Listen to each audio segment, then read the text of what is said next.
With the anniversary patch, there are new items in the tackle shops, and let's take a look at those first. So what's actually worth it?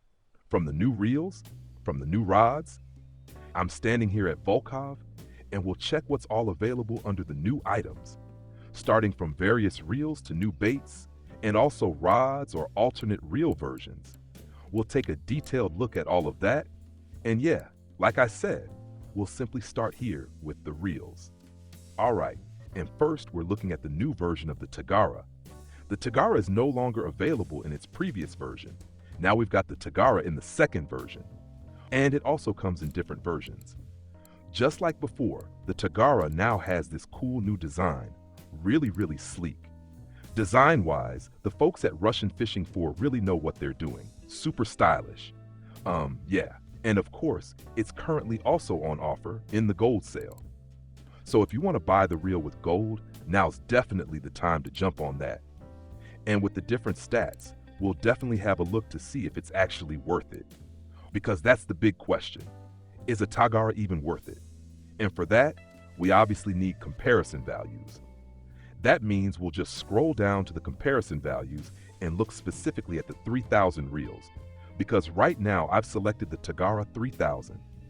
You can use it from level 22, 16 kilograms drag force. That puts us roughly in the same range as the Bestia 3000 and the P-Series 3000. So now there's the Tagara 2 with 16.3, so pretty much matching the P-Series. And now we just have to see, what's the gear ratio like? What kind of ratio does it have? And of course, also very important, how much line capacity do we have here? And if you take a look, you can say, yeah, the 3s in Tagara actually looks really solid. Most important point, right off the bat, is the line capacity. With 0.26 millimeters line, we've got a capacity of 138 meters, and that's really good. So 138 meters of line that thick, 0.26 millimeters, that's already super usable. A minor downside for me is the high gear ratio, 6.81. That's really fast. I'd say that's more suited for medium light spinning. So a super high-end reel for medium light spinning. You turn the handle once, and the spool spins 7 times. That's seriously fast. For carp fishing, for example, a slower ratio would be way better. Ideally, a ratio around 5:1 or even lower. Still, it's a good reel and it's definitely usable. Now let's also check out the new 6000 reel. 6000, of course, is super important for fishing, for example, at Copper Lake. There we'll again need enough line capacity, so we can maybe even fish with mono, fish with less wear. And of course, we'll also need plenty of power. So again, a slow gear ratio is what we're looking for. Compared to the previous Tagara, we've got a similar ratio.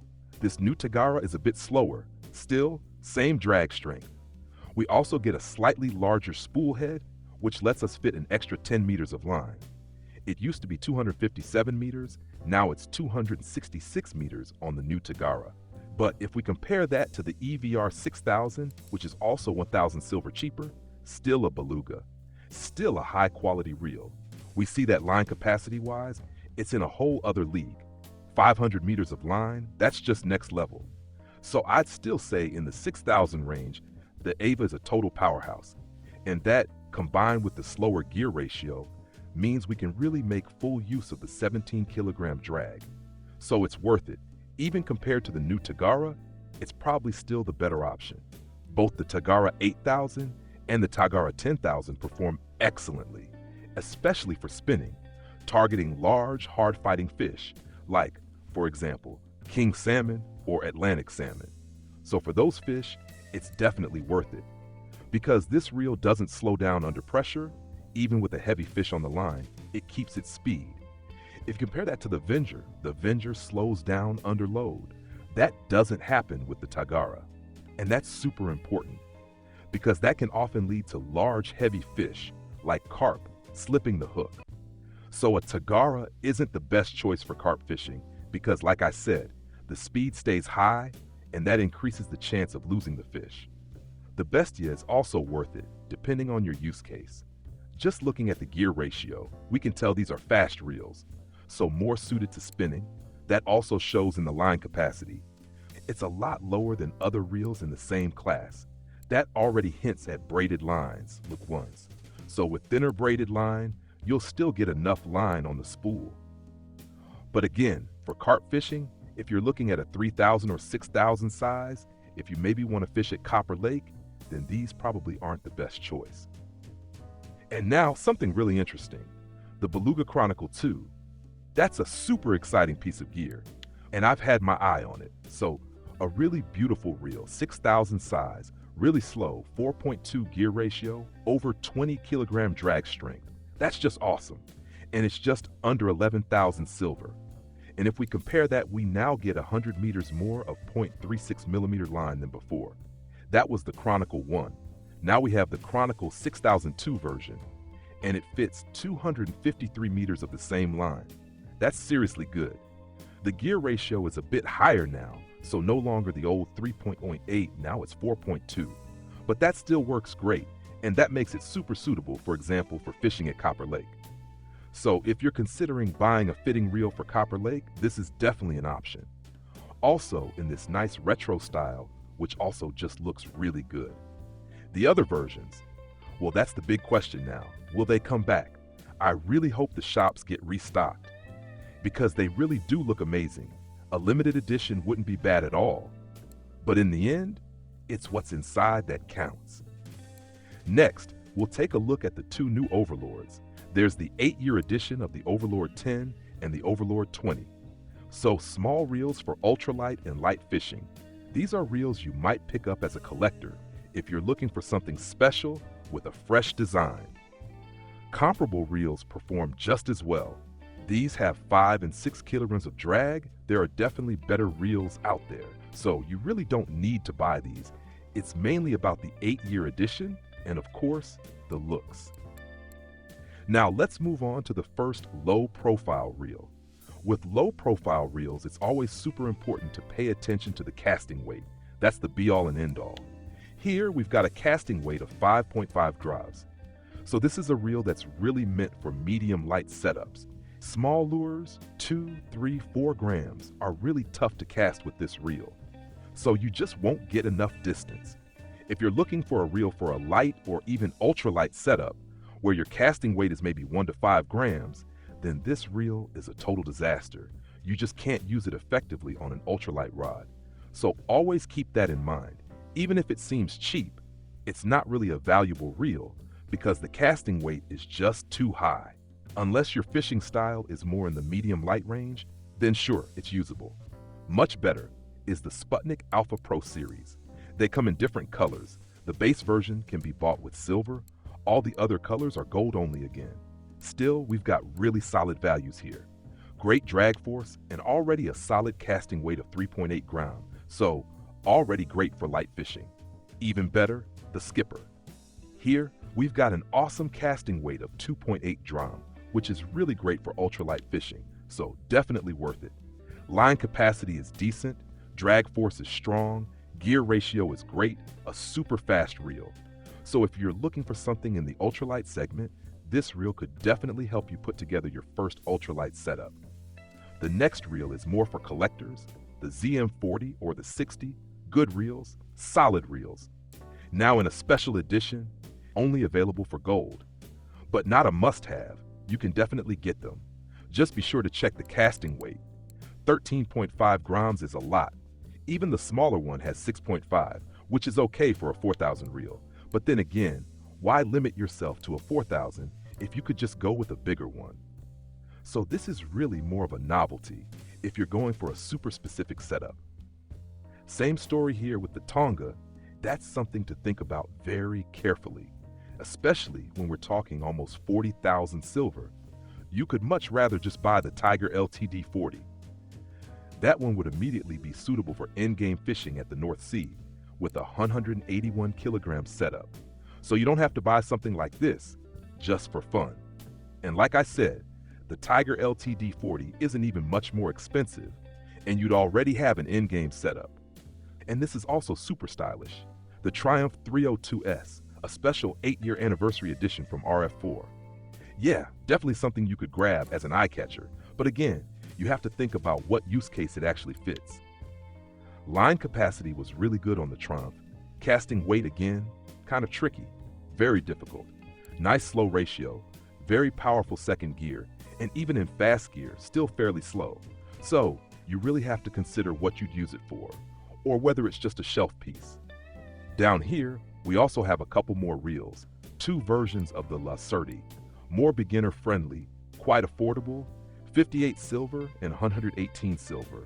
Really cheap reels. Do you really need them? That's something you really have to ask yourself. Usually, the starter set reels are more than enough, so no real need to buy something extra like this. I mean, the price isn't crazy, and for sure, it's a decent backup reel. So if one of your reels breaks, you could definitely replace it with one of these. Far more interesting is the ultimate highlight among the reels, the new 30,000 Furia. The Furia delivers the most performance of all 30,000 reels.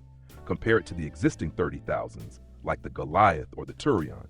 You'll see even more drag force, a 4.61 gear ratio, and line capacity of 479 meters with those super thick .7. So this will be the new 30,000 flagship if you're really going after the truly big fish. Also, for the Furia, there are two versions in the 10 series range. That's meant so you can decide whether you want a faster gear ratio or rather a slower one with more power. So are you looking for a reel that's more suited to carp fishing where you need more torque per crank? Or are you after a reel that's faster because maybe you're more into spinning? That means think about it beforehand. What is your goal? What do you enjoy most? What is the reel going to be used for? And then you go for the Furia with the 4.6 gear ratio. Or for spinning, if you're after a high-speed reel, then go with the 6.2 gear ratio. You can also see the intended use pretty clearly by looking at the line capacity. We've got 194 meters here, with the thickest line in the slower gear version and significantly less line capacity in the faster version. So that one is more intended for braided line, so you still have enough capacity. Yeah, moving down here, we also only have the anniversary versions now. That includes the Tagara, once again, the 10,000 model in the anniversary edition, and also the Furia as a 30,000, again in the anniversary version, with the 8-year logo on the side, and also the Chronicle, again, really stylish in the anniversary version. But that one's already sold out. I'm curious if they'll bring it back at some point. Next, we're going to check out the Alphacaster, the casting rods. Also super interesting and price-wise, an absolute hit. These are really beautiful rods, great for beginner setups in the light, medium light, or ultralight range. So if you're into that, this is definitely a good value for money choice. They come in different colors, always 4 versions. Here's one in medium light, then 4 in light, and 1 in ultralight. All the same, except for the color. The stats are excellent too. We've got plenty of power, so we can even use topwater lures and wobblers. Just be careful in the ultralight segment that you've got a reel to match. And the expensive part of an ultralight setup is the reel. Even if the rod seems quite affordable at 2,500 silver, the reel, with the right casting weight, will usually be closer to 10,000 silver so that you get a good quality reel. In the light category, the situation is already much better. We've got a casting weight here of 2 to 10 grams, so you can use one of the reels we mentioned earlier, no problem. That already works really well. Load capacity, not an issue anymore, 18 kilos. Power here is again 6 out of 10. Like I said, always important. And with that, you can already set light records. So for just under 2,000 silver, really good. And of course, the same applies here for the medium light reels. Here we've even got a 24 kilogram load capacity. And what makes the medium light rods especially interesting, we can theoretically use anything from low profile reels like size 1000 all the way up to round profile reels like size 5000. If that really works, that would be a surprise, because up to now, you could only use up to size 3000 reels with medium light rods. If we can now also use 4000 and 5000, that would definitely open up the possibility to fish comfortably, even at Yama, with a rod that costs only 2,000 silver. So that's really interesting. And the casting weight, from 3 to 15 grams, offers a crazy amount of possibilities. Now finally, let's get to all the worms. And I've got to say, we just have to test those first. There's a whole variety of worms now. The compost worm, the one we had before, the good old compost worm, is now the red compost worm. And with these new worms, we actually have different versions. So let's take a closer look. These are all the new worm versions. A clear difference from the previous ones, totally different. So now we really have to test and try which fish are interested in which types of worms. That's what we've got to figure out now. And we'll definitely be doing that in the upcoming competitions, especially in the Friday tournaments, when it goes to the low-level waters. So like match fishing at Belaya, at Windenbach, at Mosquito Lake, we'll definitely be testing these types of worms there to see which fish species they're best for. That was a whole lot of info again. Leave a like, don't forget to subscribe, it really helps me a ton. That's it for now. In the next videos, we'll of course take a look at what else is new. What's up with the maps, for example? What's the deal with trophies and awards? So we'll go through everything that's new for the anniversary in the upcoming videos. So don't forget to subscribe, and I'll see you in one of the next videos or in the live stream. Until then.